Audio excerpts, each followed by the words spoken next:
Comenzamos hoy 23 de enero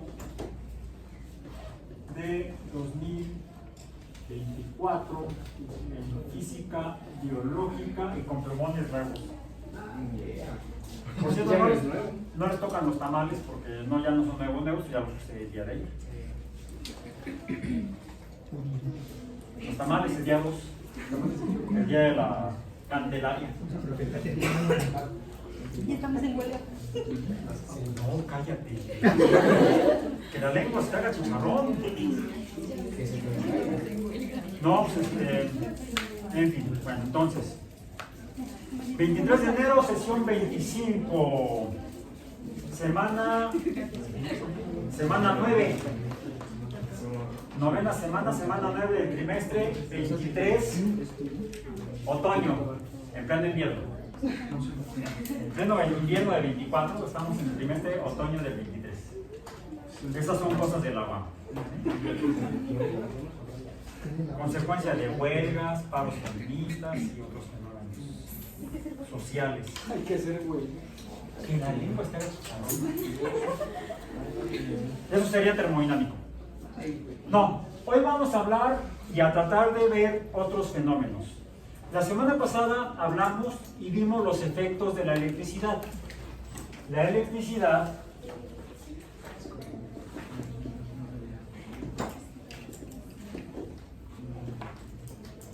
dijimos que es una fuerza, al menos como fuerza electrostática, fuerza en la que cosas se quedan pegadas, se unen, tienden a atraerse, es una fuerza que puede ser atractiva y a mí me gusta mucho. O puede ser repulsiva, hay gente a la que no le gusta. No le gustan los toques. Eléctricos. También han visto gente que vende el servicio, ofrece el servicio de darle toques a la gente. ¿También vende toques? Es una traficante de toques.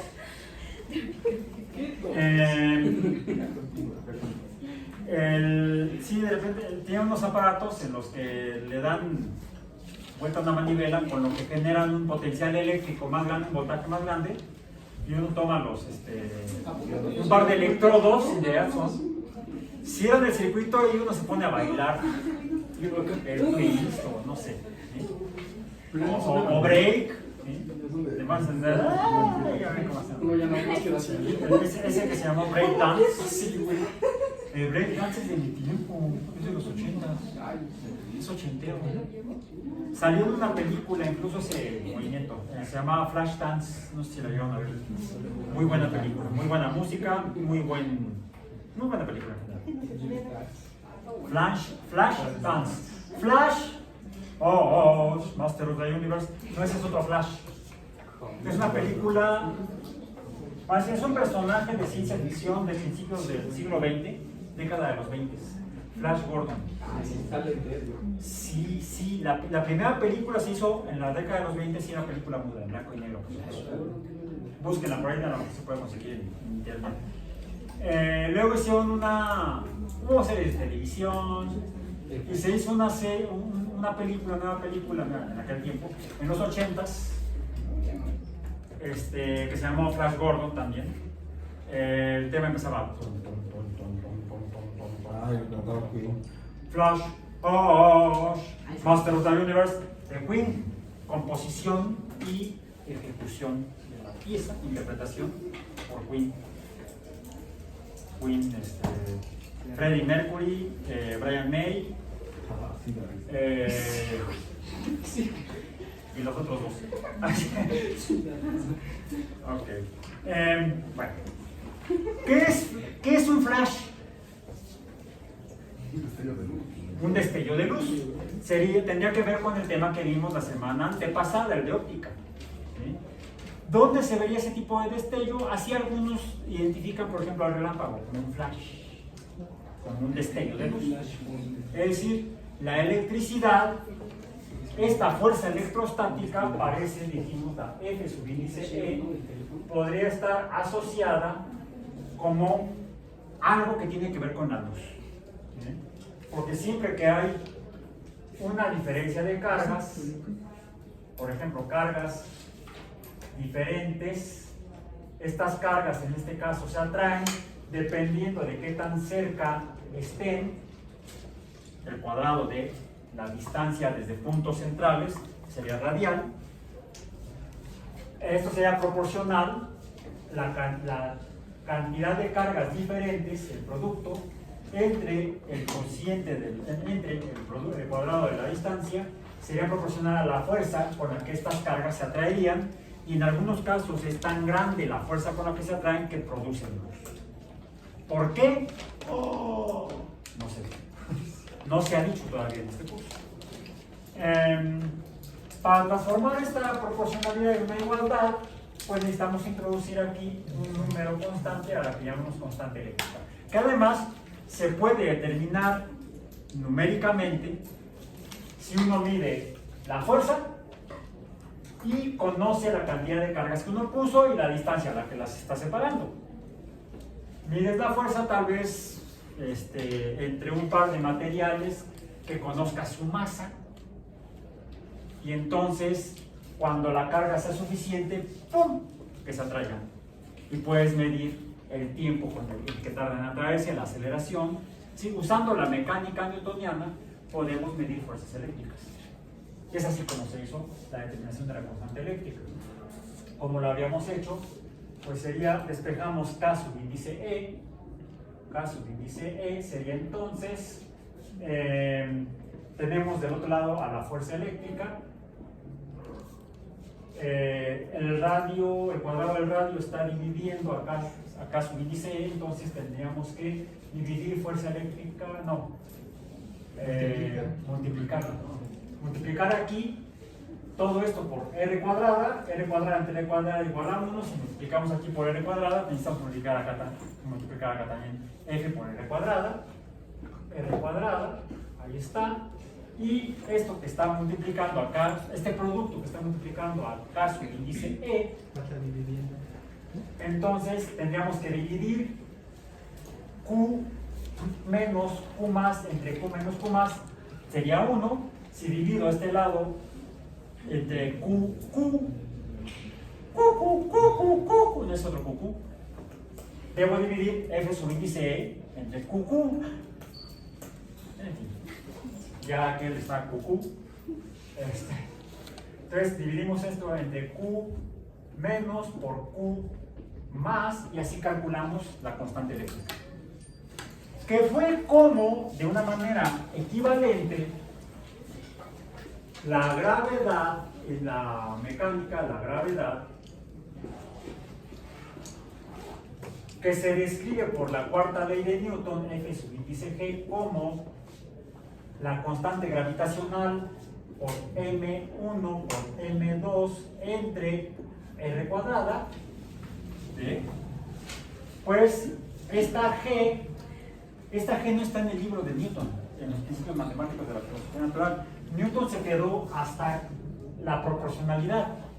La fuerza gravitacional es proporcional al producto de las masas de los planetas, por ejemplo, o los planetas y el Sol, entre el cuadrado del radio orbital del planeta correspondiente, o de hecho, ni siquiera orbital, del centro de masa. Ya vimos el experimento del centro de masa. La sesión pasada, aprovechando que hablamos de electricidad, y traje el martillo de Thor, no es cierto, mi marro duro. Bien. Newton entonces describió que la fuerza gravitatoria es proporcional al producto de las masas entre el cuadrado de la distancia. La constante gravitacional, para poder transformar la proporcionalidad en una igualdad, la determinó experimentalmente un inglés que a nadie le dijo. Era un lord inglés, un caballero inglés, que lo conocían como un matemático, filósofo, astrónomo, muy modesto, tenía una buena lana, pero era muy modesto y muy retraído, era poco comunicativo. Que sabía que hacer sus experimentos y hacer sus observaciones astronómicas, pero a nadie le contaba. Es más, ni siquiera lo compartía con la Royal Society o con la sociedad en la que formaban parte Newton y Edmund Halley y Robert Hooke, por ejemplo. No, a nadie le contaba lo que hacía, pero todo lo escribía. ¿Recuerdan lo que les he dicho? Que todas las actividades que hagan, todo lo escribía. Todo lo escribía. Cuando murió Lord Cavendish, cuando su familia empezó a recoger sus documentos, vieron que tenía sus cuadernos todo escrito, y ahí estaba escrito cómo determinó la constante gravitacional. Y entonces la familia lo dio a conocer. Que la determinó igual que podríamos determinar la constante eléctrica. Despejando G, la podemos determinar midiendo la fuerza a partir de la segunda ley de Newton, la fuerza gravitacional, midiendo el cuadrado de la distancia que separa los objetos. Uno de los objetos era la masa terrestre, ya se tenían estimaciones de la masa terrestre, y la masa de otro objeto que Cavendish había medido, llamemos de m subíndice x. Y midiendo con un alambre qué tanto se desviaba, quitando cualquier influencia externa, lo hizo aparentemente en una habitación cerrada y metió el aparato, impidió que entrara corrientes de aire, cualquier cosa, y a través de una pequeña mirilla él veía, con una escala que había colocado, cuánto se desviaba esta masa, solamente influida por la masa terrestre. De esa manera midió pudo medir esta cantidad, obtener el producto, tenía todo medido, la distancia, y tenía un dinamómetro para medir la fuerza con la que se estaba torciendo el alambre. Y así calculó la constante gravitacional por primera vez. Lord Cavendish. De él no se conocen, no hay ni retratos. La gente famosa en aquellos tiempos se mandaba a hacer pinturas de retratos. Él nunca se lo mandó a hacer. Por ahí alguien hizo un dibujito de él cuando lo vio caminando por la calle, y es lo único que tenemos, un dibujo donde va caminando de tres así, con su sombrero de 3 picos. Y es la única imagen que tenemos de Lord Cavendish. Bueno, una persona muy modesta, un buen ejemplo de cómo comportarse y ser respetado por todos los demás. Sí, no se supo jamás escándalo de él, en cambio de Newton. Quiere ir a papá, quiere ir a mamá, quiere ir a la gente. En fin, bueno, todos tienen ahí sus cuitas. En fin, bueno, continuemos. La fuerza de gravedad se comporta siempre por atracción. El plumón fue atraído por la Tierra. La fuerza de gravedad es una fuerza atractiva o atrayente, atractiva. En cambio, la electricidad, vimos la semana pasada que tiene 2 formas de comportamiento. En este caso sería de atracción. Esta sería atracción, pongamos de ATR, pero también puede comportarse, como una fuerza también proporcional, determinamos la constante eléctrica, inversa al cuadrado de la distancia, cuando las cargas son ya sea iguales positivas o iguales negativas. En este caso sería de repulsión. Vimos aquí en el salón como un par de globos frotados, un par de globos iguales, frotados igualmente, no se juntan. Y en cambio, cuando las cargas son diferentes, vimos que cuando frotaba yo el globo y frotaba la copa de vidrio, se atraían. A diferencia de la gravedad, que siempre es y solamente es atractiva, la fuerza de electricidad puede ser atractiva, pero también puede ser repulsiva. Hay otro fenómeno que se ha observado de manera equivalente a la electricidad, se observó hace miles de años, hace al menos un poco más de 2000 años, por los griegos, de ahí el nombre, electrón, como una fuerza porque mueve las cosas, es capaz de mover cosas, recordemos la definición de fuerza, toda causa de cambios, por ejemplo, cambio de posición o cambio de movimiento, la causan las fuerzas. Entonces, si algo se mueve porque es atraído por un globo frotado, pues será la manifestación. ¡Ay, olvidé la maleta! No hay problema. No hay problema, traigo por aquí otro material que me faltaba. Sí, va a traer la maleta blanca.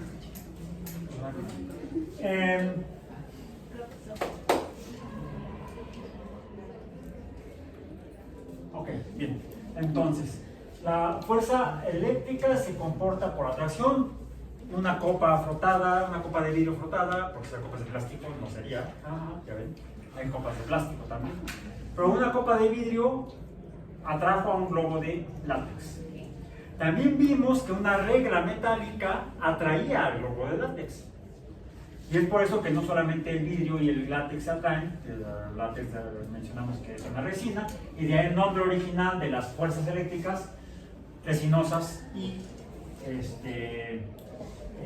vítreas, se transformaban en las vítreas a positivas y las resinosas a negativas. Cuando son diferentes, vítreo resinoso o positivo negativo se atraen. Cuando son iguales, resinoso resinoso o vítreo vítreo, o negativo negativo y positivo positivo, se repelen, diferente a la gravedad. Nadie ha encontrado antigravedad. No se ha demostrado de manera controlada y real que exista una fuerza de gravedad repulsiva. Y les mencionaba que así como se observó, bueno, quizá la gravedad se observó la primera vez que Trucutru se tropezó y se fue de nariz. Un cavernícola, Trucutru. No sabemos cuándo el primer humano descubrió la gravedad. Pero sí tenemos idea de cuándo los humanos, al menos en la cultura griega antigua, mencionaron la electricidad con la palabra electrón.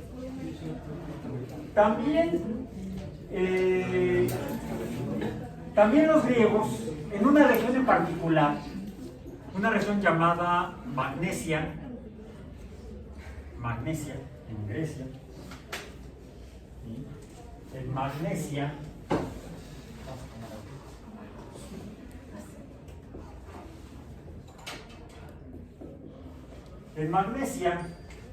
los griegos observaban que había algunas rocas de las cuales obtenían, por ejemplo, al fundir las rocas, poner las rocas en una hoguera a alta temperatura, pues veían que podían obtener de ahí hierro. Fue lo que permitió pasar de la edad de piedra a la edad de cobre. También el cobre se obtiene fundiendo algunos materiales, calentando algunas rocas, sale un líquido, se empieza a calentar la roca y algo dentro de la roca, que originalmente sería sólido, se empieza a fundir, pasa de sólido a líquido y se ve que cuando se enfría, ese material que originalmente era sólido pasa a líquido al fundirse, al solidificarse cuando se enfría, se obtiene un material de color amarillento, cafezoso, cobre, el cobre. Así como, ¿dónde? Es entre amarillo y rojo, o sea, entre amarillo, anaranjado y rojo, hablando del espectro visible. Por ahí está el color del cobre. ¿Sí? Es difícil de identificarlo con los colores los 6 colores del espectro que estamos manejando, y por eso incluso hasta le llamamos color cobre. ¿El cobre de qué color es? Cobre. Como las naranjas, ¿de qué color son? No, anaranjadas. La naranja es el fruto, el naranjo es el árbol, el color es el anaranjado. Así me corrigió una alumna hace muchos años. Porque estaba yo, estamos hablando del espectro, mencioné el amarillo, naranja, rojo. Me dice, no, profesor, no es naranja. Naranjas son las frutas. ¿Qué fue la expresión? Son anaranjadas, el color es anaranjado. Tenía razón, me equivoqué, vivía yo en el error. Desde entonces no lo he leído y siempre digo que el color es anaranjado. Bien, bueno, entonces, no, en magnesia de algunas rocas al calentarlas, parte del material se fundía y al enfriarse se obtenía un material blanco, muy brillante, pero no blanco blanco, sino que más bien reflejaría todos los colores juntos, como si fuera un espejo. No, el hierro. El hierro. El hierro, el problema es que las bancas se las dan pintadas de negro, pero si no tuvieran o verde, pero si le quitamos el recubrimiento a las... no lo hagan. No lo hagan. Vamos a obtener un color de metal. No, mis anteojos son negros. Fíjate los tuyos. Los aros de los anteojos de sus compañeros son ¿de qué color? Diríamos, bueno, tú ya no puedes ver de qué color son. Metálicos. Decimos que es un color metálico blanco, entre comillas, a diferencia del cobre que presenta también brillantez de tipo metálica, pero a diferencia del cobre que sería rojizo, en este caso podríamos decir que es como blanco, aunque no es blanco porque en realidad refleja todos los colores. Préstame los tuyos. ¿Ves? Aquí agarramos parejo. Sí, ya te tocó. Tampoco ves que esto es amarillo. Este es un color amarillo metálico. ¿Sí? Aquellos son blanco metálico, esto sería negro metálico. Metálico porque brilla. No todo lo que brilla es oro. Puede ser latón, o puede ser, dijimos, lata, que cole muy latino. Hay diferentes colores metálicos porque son brillantes. Entonces así es como se obtuvo el cobre originalmente en Eurasia. También el hierro se obtuvo en Eurasia. El cobre también se llegó a obtener en este continente, en pueblos antiguos, también obtuvieron cobre de maneras equivalentes. Y también otros metales que no los usaban para instrumentos. El cobre se ha usado para instrumentos desde tiempos antiguos. Por ejemplo, las pirámides no solamente las pirámides, las ciudades egipcias que se construyeron con rocas de piedra caliza, así se llaman las rocas, se llama piedra caliza, se tallaban y se moldeaba, se le daba forma, por ejemplo las esculturas, con herramientas metálicas ¿de qué? ¿De qué eran los cinceles? No, de cobre. Los cinceles eran de cobre. El cobre es un material, un metal muy maleable, muy deformable. Imagínense, de hecho había maestros cupreros o cobreros en Egipto que se dedicaban a reparar la herramienta para regresársela al albañil para que siguiera dándole forma al templo. ¿Sí? Entonces, porque el cobre se deforma muy fácilmente a diferencia del hierro. El hierro es un metal más duro. ¿Sí? Por eso, aunque los egipcios conquistaron a pueblos vecinos y formaron el imperio egipcio o los diferentes imperios egipcios a lo largo de la antigüedad, finalmente fueron dominados, conquistados, vencidos por otros pueblos que llegaron del suroeste de Asia con armas de hierro. ¿Por qué? Porque hierro mata cobre. El hierro, al ser más duro, un metal más duro, permite hacer herramientas o armas más resistentes. ¿Sí? Entonces, pues por eso fue que fue decayendo la influencia y el poder del imperio egipcio en esa región. Ya no sería Eurasia, sería Euráfrica, no, Asiáfrica, Africasia, bueno, esa región del mundo. ¿Sí? El Medio Oriente, bueno, no sé, Medio Oriente, un cuarto de Oriente, 3/4, no sé. Todo eso es relativo, porque está al oriente de nosotros, sí, pero estaría hacia el occidente de otro. La Tierra, recuerden, no, todavía no, necesitamos que se extienda la rotación. No, aquí está. todo terraplanista será reprobado. Tenemos aquí un modelo cortesía, mira de quién, ¿sí? De tu ex institución, de la UVM. Si la UAM me da, por ejemplo, me da llaveros. Este es de la UAM, Malpa. Ah, la pantera anaranjada. Anaranjada, no naranja.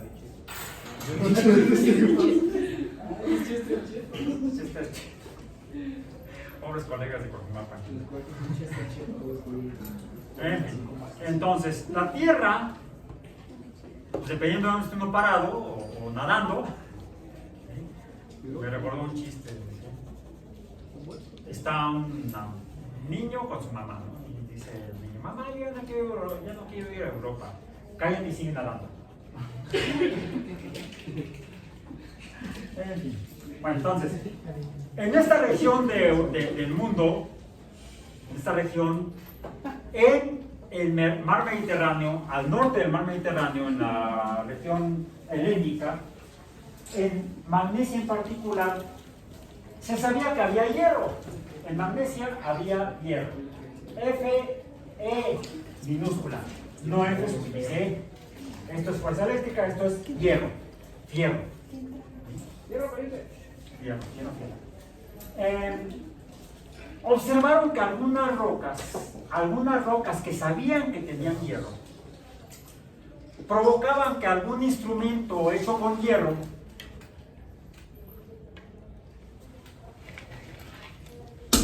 se quedara pegado a la roca.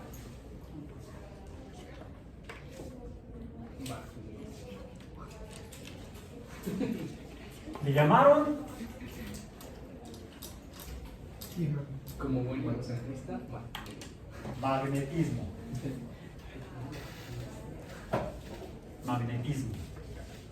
El fenómeno del magnetismo es uno donde se observa un comportamiento similar al de la gravedad, similar al atractivo de la fuerza eléctrica, porque objetos formados por ese hierro de magnesia, el material, el mineral terminó llamándose magnetita.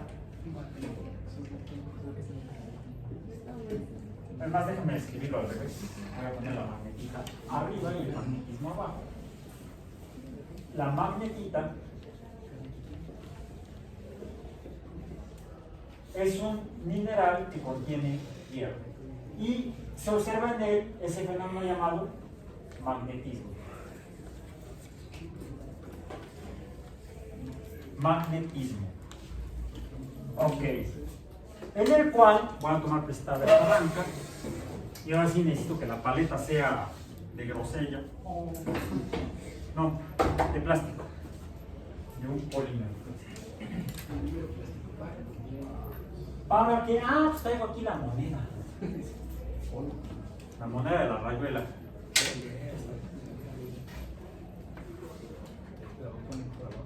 No, lo voy a poner por arriba, por abajo del material que presenta magnetismo. Se ha atraído. Se pega, se atrae. Y además puede provocar. ¿Ven?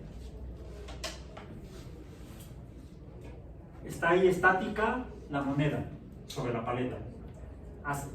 Está el material que presenta magnetismo lejos, no le hace nada a la moneda. Pero conforme la acerco, reduzco la distancia, veo que puede cambiar su posición en el espacio en un intervalo de tiempo. Pasó de estado de reposo a movimiento y otra vez a reposo. Sería entonces el magnetismo ¿qué? Una fuerza.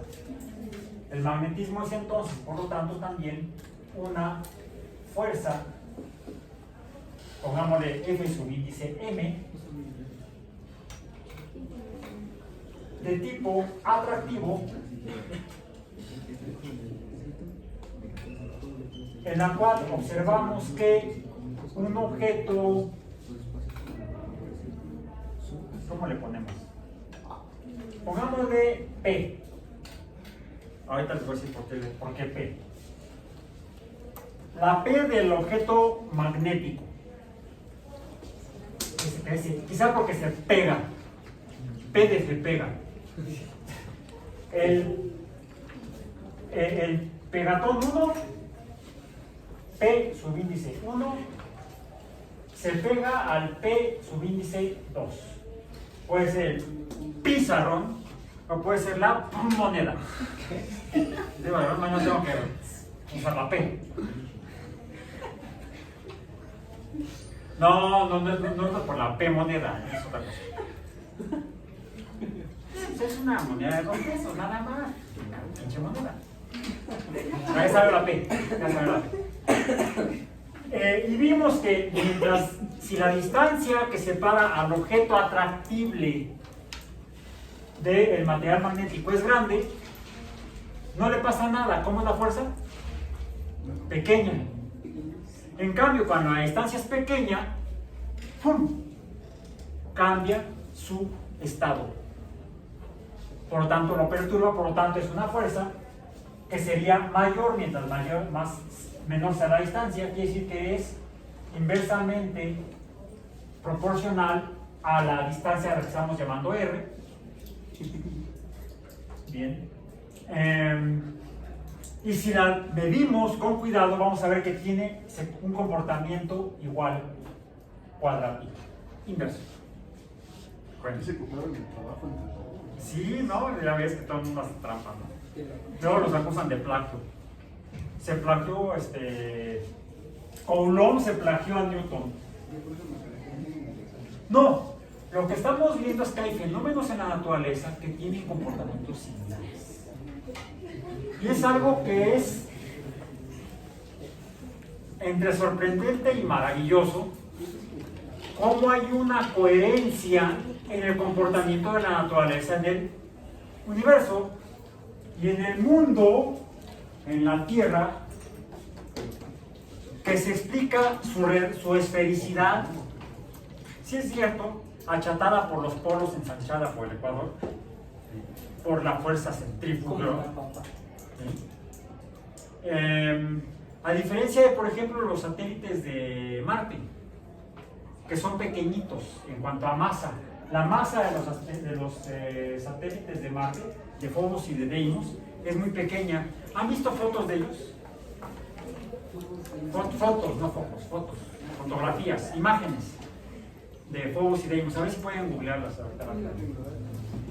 Si es que hay buena continuidad, no sé.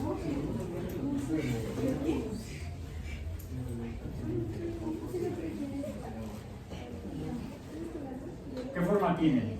Son esféricos como la Tierra y la Luna. Cuando la Luna se pone grandotota como una pelotota y alumbra el callejón, decía el poeta. Cuando le da la canción. Cuando la Luna se pone grandotota como una pelotota y alumbra el callejón. No, depende de dónde andes caminando, si por el camión o por el callejón. Ah, ayer me encontré a un gato viudo. No era un gato viudo, me encontré un gato a media calle. Iba manejando a mi hija y dice, ¡ay, un gato! ¿Qué hago? Pues detente. Ya se detuvo. Ya se detuvo, me bajé y le dice al gato, ¡shu! Vete para allá, te van a atropellar. Ya se me bajó de un gato. Ya. Entonces, el gato viudo se llama la canción esa.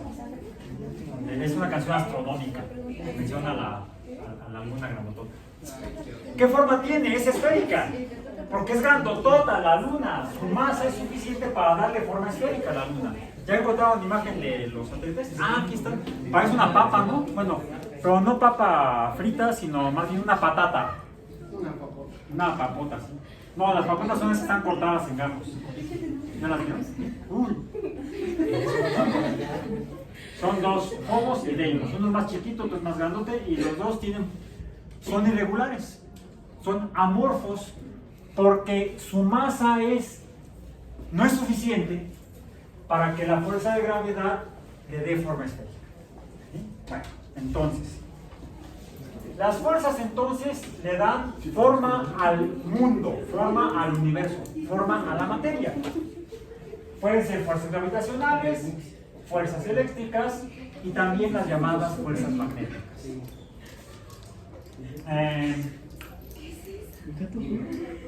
Ok, ¿cómo determinarían ustedes la constante? Bueno, aquí esta sería proporcional. ¿Cómo podríamos transformar la proporcionalidad a igualdad? ¿Perdón? No, es que dicen que por ahí. Necesitamos entonces determinar el valor de la constante de proporcionalidad que llamaremos constante magnética, K subíndice M. ¿Cómo lo hacemos? Pues despejamos K subíndice M, que será igual, bueno, estoy usando la M mayúscula,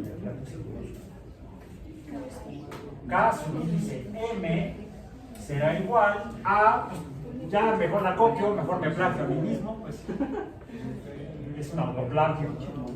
Sería entonces F subíndice M por el cuadrado de la distancia, o R cuadrada, entre P1 por P2.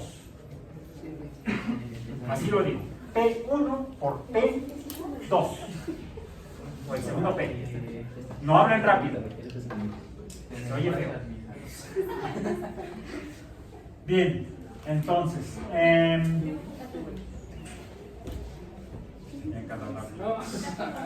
fin, bueno. ¿Por qué P? Eso fue en Grecia, en Magnesia.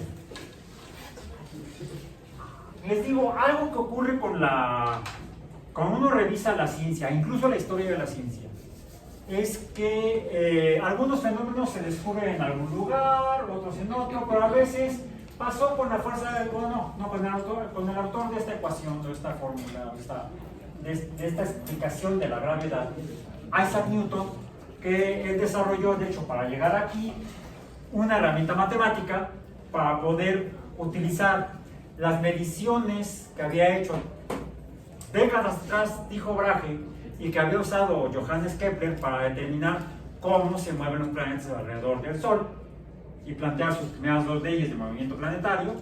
Los planetas se mueven en órbitas elípticas alrededor del Sol, estando el Sol en uno de los focos, y los planetas recorren esas órbitas elípticas recorriendo áreas como si fuera un disco, bueno, una superficie oval, áreas iguales en tiempos iguales, porque no podía medir, no podía calcular más bien Kepler la velocidad a lo largo de la trayectoria elíptica o curva de los planetas alrededor del Sol, porque no tenía la herramienta matemática para determinar la velocidad de un movimiento no lineal, porque además la velocidad variaba. Eso fue lo que él describió a través de decir, recorren áreas iguales en tiempos iguales. Finalmente es Newton quien, para poder determinar efectivamente la velocidad orbital en la trayectoria elíptica de los planetas, desarrolló el cálculo diferencial para eso y para complicar la existencia a los estudiantes universitarios en cálculo, ¿verdad? Siempre cálculo, en cálculo llevan cálculo, deben estudiar el cálculo diferencial newtoniano. No, en realidad estudian el cálculo diferencial desarrollado por Leibniz.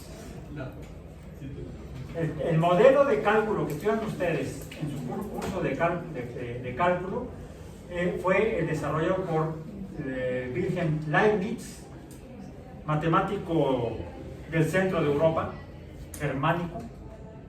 Él era germano, Alemania no existía, era Germania. En el mismo tiempo que Newton estaba desarrollando el cálculo diferencial. Lo hicieron por separado, independientemente, cada uno de ellos en sus estudios, en su changarro, en su cuchitril, dirían por ahí también. Sin embargo, Newton siempre acusó de plagio a Leibniz. Y aprovechando su posición en la sociedad, en la sociedad de científicos, fue que trató de descalificar a Leibniz. No, usamos el cálculo de Leibniz, que es realmente que usamos, no el de Newton. Newton lo usó para llegar aquí. De la misma manera, en diferentes sociedades se observan los mismos fenómenos naturales. Se pueden observar, por ejemplo, no solamente hay magnetita en Grecia, se ha encontrado magnetita en otros lugares del mundo. Por ejemplo, en China. Los chinos también observaban el mismo fenómeno y fueron quizá un poco más creativos. Ahí sí no pueden decir que lo copiaron de los griegos. Fueron más creativos que los griegos. De hecho, fue tiempo más para acá.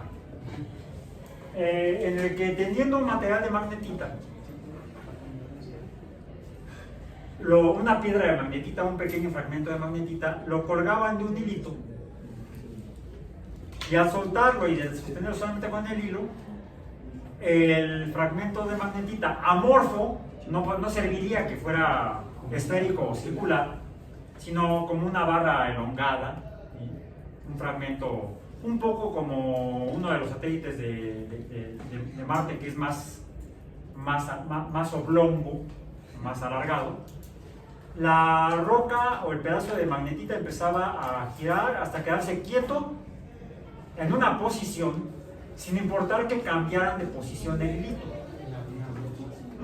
Magia, no. Se quedaba apuntando los extremos de ese fragmento elongado de magnetita. ¿Dónde está China? Aquí está, aquí, África, aquí está China, por aquí está China. Se quedaba apuntando hacia un extremo hacia el norte y otro extremo hacia el polo sur de la Tierra.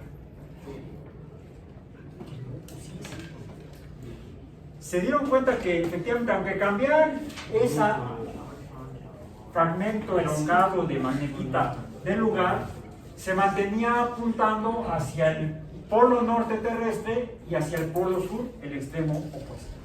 ¿Qué no se supone que apuntaban? ¿Mande? No, porque estás sobre la superficie y estás demasiado lejos de la superficie. ¿Cuál es el radio terrestre? Ya lo calcularon en alguna ocasión. En Grecia, otra vez no en Magnesia, de hecho ni siquiera fue en Magnesia, fue en el sur del mar Mediterráneo, en la región africana de la cultura helénica, ¿sí? Porque la cultura griega se dispersó por todo el Mediterráneo,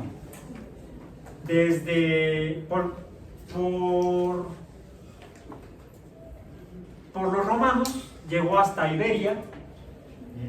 No los griegos fueron los que llegaron a Iberia, a la península ibérica, sino que ya fueron los romanos que habían adoptado la cultura helénica, la cultura griega, y al norte de África, y en la región donde había estado el imperio egipcio, donde habitaban los egipcios, que habían sido conquistados por los griegos. ¿Quién fue el líder griego que conquistó a los egipcios? Se supone que para eso estudiamos historia en la secundaria o en la prepa. Bueno, fuimos a la secundaria y a la prepa. Pasamos los exámenes, ¿cómo? Algunos plagiando, copiando. Bueno, Alejandro Magno, efectivamente. Alejandro Magno. No confundir con Carlomagno, ese fue posterior, fue europeo, francés, de la Edad Media, europeo. Alejandro Magno se lanza a la conquista de Persia y llega hasta Egipto, conquista a los egipcios y funda la ciudad de Alejandría. Y en la ciudad de Alejandría se construye un centro de investigación filosófico, humanístico, precientífico formalmente, que fue la gran y antigua Biblioteca de Alejandría. Era un centro de investigación y de estudio. Sí, jugaron las escenas. Suena. Sí. Ajá, efectivamente. Y entonces, en Alejandría había un director de la biblioteca, hubo varios directores durante el tiempo que duró la biblioteca como centro cultural, y uno de ellos fue un matemático, geógrafo, filósofo, crítico de teatro, literato, era un estuche en monderías el señor. El nombre Eratóstenes de Alejandría. ¿Quién fue el primero en medir la circunferencia de la Tierra? La circunferencia polar, con los datos que tenían, en 40.000 kilómetros. Si a partir de la circunferencia, conociendo la geometría, calculamos el radio terrestre, encontramos que el radio es de aproximadamente 6.000 kilómetros. 6.000 kilómetros nos separa a nosotros del centro de masa de la Tierra. Esa fue la distancia que usó Cavendish para calcular la distancia. Es una de las distancias que usó Cavendish para determinar la constante gravitacional. Ok. Estamos tan lejos, ya vimos que la fuerza magnética depende de la distancia. Ahí está. ¿Sí?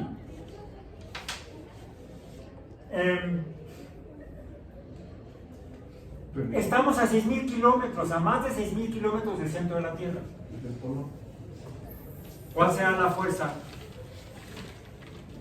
Es muy pequeña. Entonces es más probable que se manifieste por algo parecido al magnetismo que está presente en la Tierra. Pero ¿cómo se comporta? Ese es el detalle de cómo es el magnetismo en la Tierra, cómo está distribuida esta fuerza magnética en la Tierra, que se manifiesta más sobre la superficie que hacia el centro de la Tierra. Para eso tuvimos que esperar un buen número de años, desde los griegos y los chinos hasta el siglo XIX. Por cierto, con alguien que también estudió la electricidad. Alguien de nombre, entonces pongamos aquí, bueno, por cierto, ¿qué nombre le damos actualmente a ese instrumento que descubrieron, inventaron los chinos para poder apuntar al norte y al sur? ¿Dijiste? La brújula. Entonces, la brújula, no, esto fue gravedad. Esto fue gravedad. La brújula fue desarrollada, inventada, descubierta por los chinos, descubierta en China.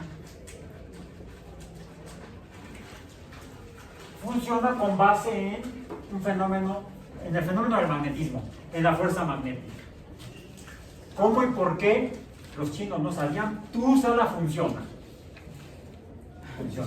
Pero funciona siempre que no estés cerca de algún material que tenga propiedades magnéticas. Porque entonces la brújula va a apuntar para allá, va a apuntar hacia la banca, que es metálica por muchos lugares. Bueno, aquí lo puedo poner acá, ¿sí? Ahí está.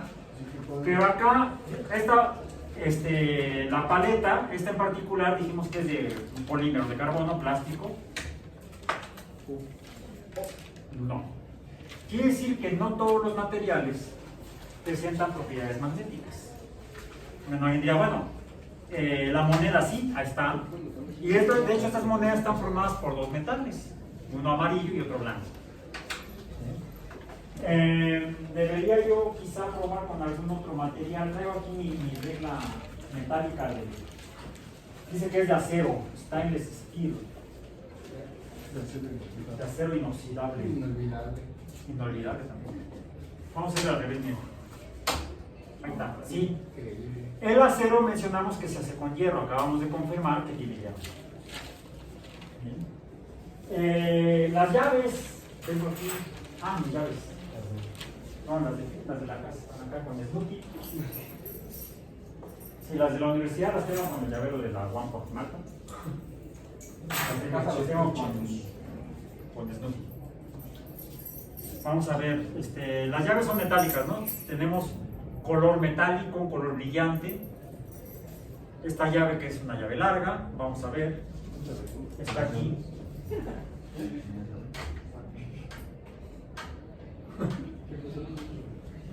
Es un fraude de llave, ¿no? Las llaves se hacen con cobre, principalmente con cobre, o con aluminio. Ni el cobre ni el aluminio presentan magnetismo, al menos no como el hierro. A ver esta otra llave. Tampoco. Efectivamente, estas llaves no son de hierro, deben ser de cobre o de aluminio. A los dispositivos electrónicos no se les debe acercar. No les debes acercar, por ejemplo, a mi reloj no le voy a acercar porque tiene piezas de hierro o de acero, y el acero tiene hierro y se afecta. Sí, por eso lo hablamos. De por sí falla, se adelanta 5 minutos cada 24 horas. Ya lo sé, ya lo he medido, por eso. ¿Por qué si hay? Porque algunos tienen, por un lado, algunos tienen piezas de hierro. Y el hierro es, bueno, el hierro es magnético. Más bien, algunos minerales que contienen hierro presentan magnetismo. Pero, déjenme ver si tuviera yo aquí, no creo que lo saqué. Para...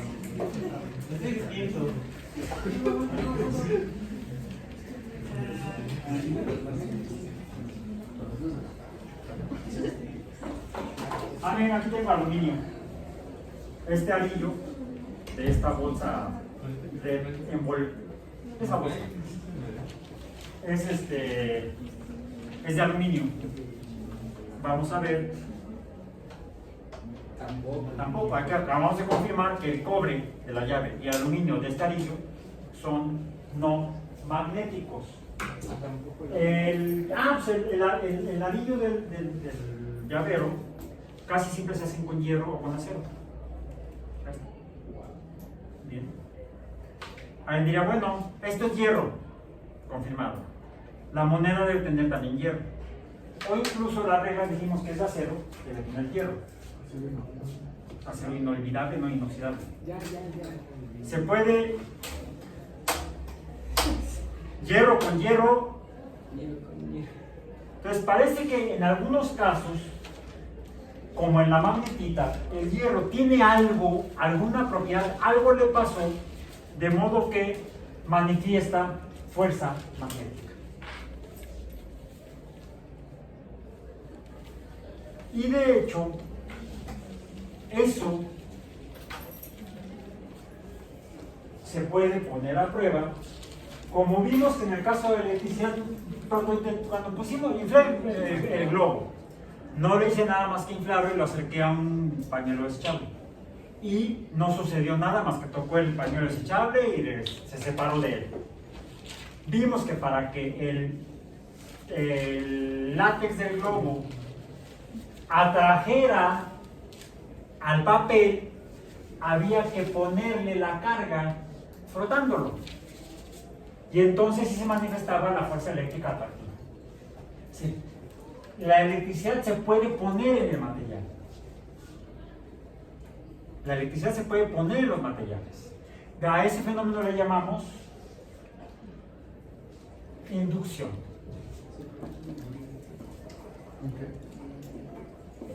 Por ejemplo, inducción eléctrica. La fuerza eléctrica se puede poner, se puede inducir. La fuerza gravitacional,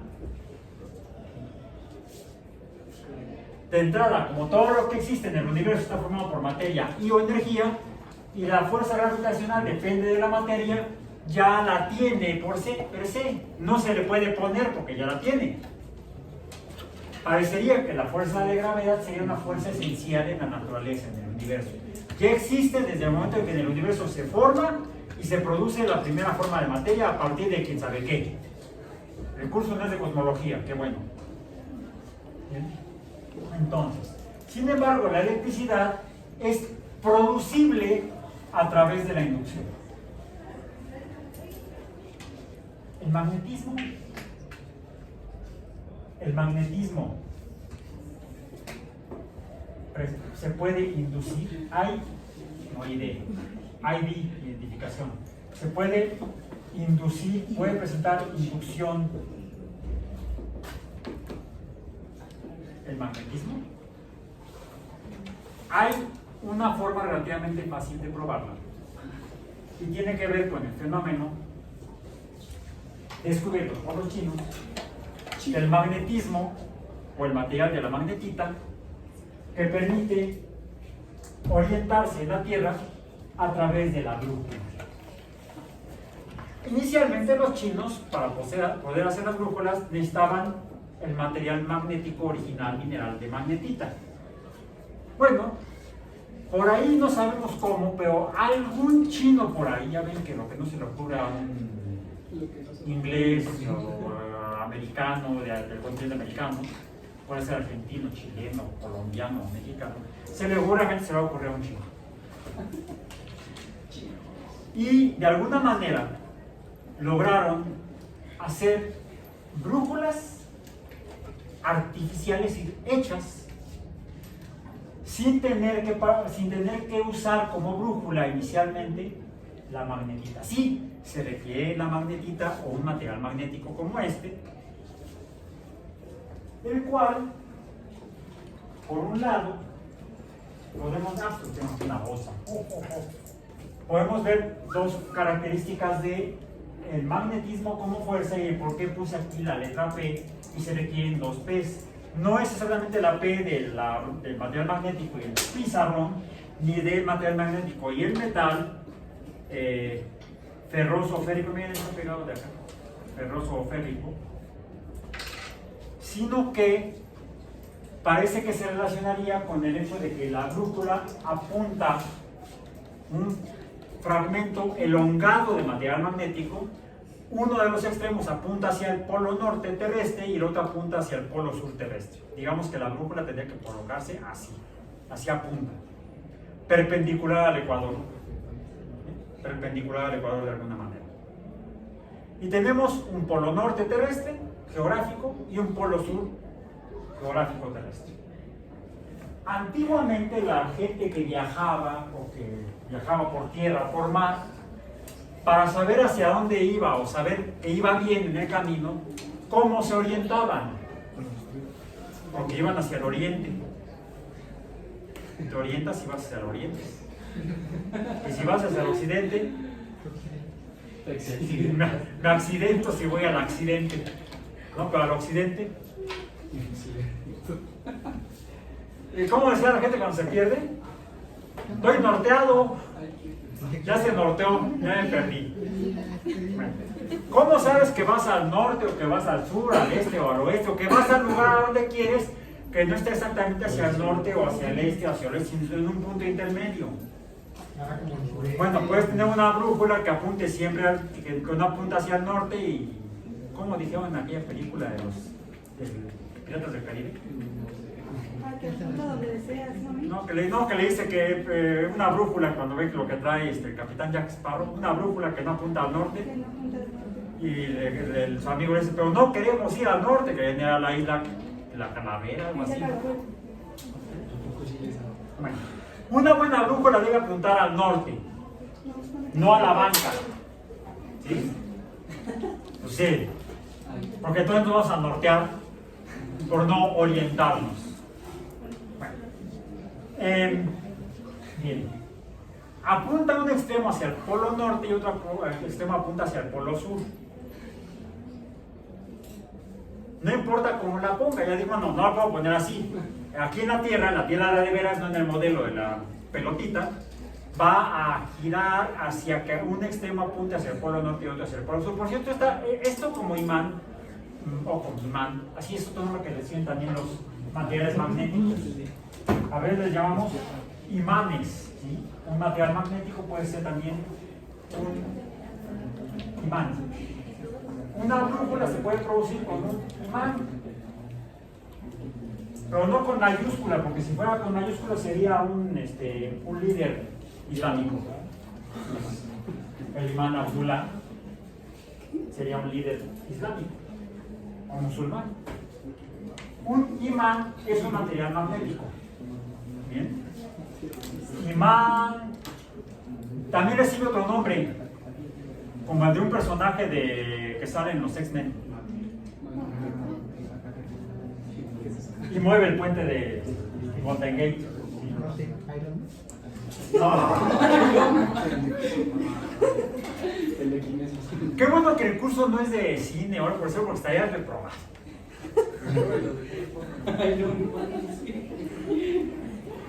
Es Magneto con minúscula, porque si no sería entonces el personaje de Magneto, se llama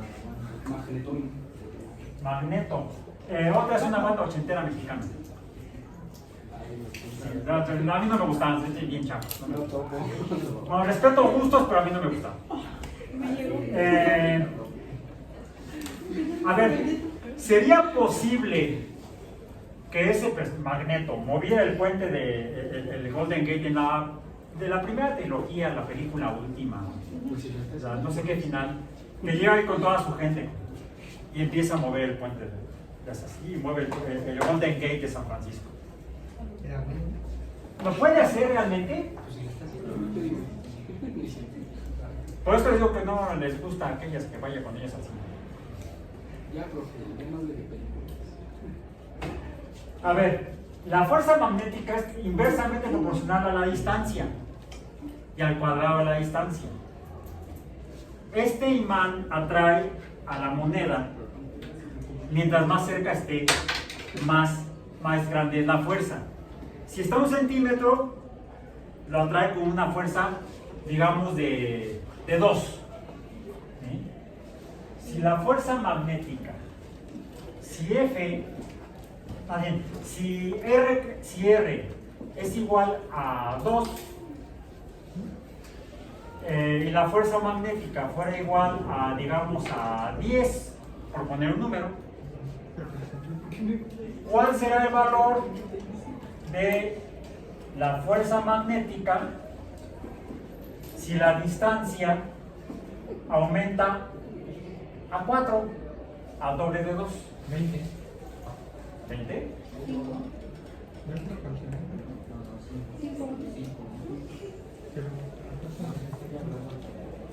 Es R cuadrada, inversa.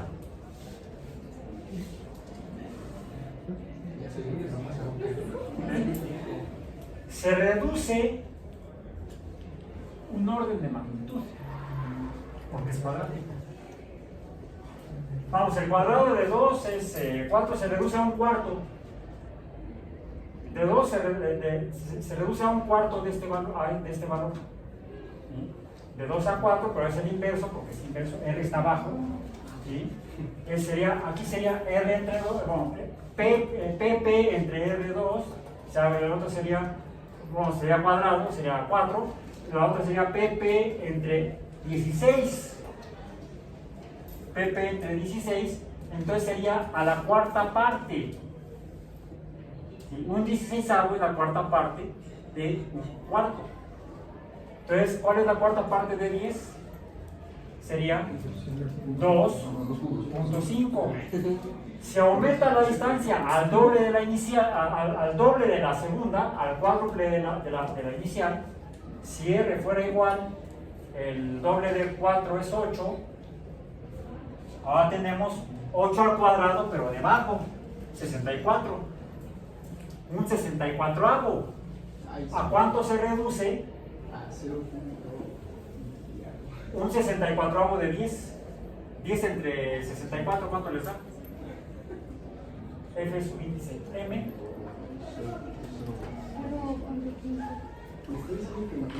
¿Cuánto es? Magneto es un fragmento. No, sí, es ficción, es fantasía. No es. Cuando usamos la ciencia para la ficción, para el cine, podemos ver qué tan cercana a la realidad está la ficción o qué tan fantasiosa está la ficción. 0.15. 0.15. 10, 25.15. O sea, y apenas, imaginemos que es 2 metros, de 2 metros a 4 metros, de 4 metros a 8 metros. ¿A qué distancia en la película está Magneto del puente del Golden Gate? Pues no, que te muevas, que te muevas, que te muevas. No, o sea, es uno de los personajes más fantasiosos de esa historia originalmente de cómics. Superman, ya saben que necesita pepitas. Bueno, mañana vamos a trabajar en el laboratorio, además de la bata, traigan un imán no. Traigan una aguja de coser, pequeñita, no muy grande, ni muy pequeña ni muy grande, no intermedio. Bien. Y un pedacito de plástico o corcho que pudiera flotar sobre una superficie de agua. Vamos a hacer brújulas, porque brujas somos siempre. una tapa de una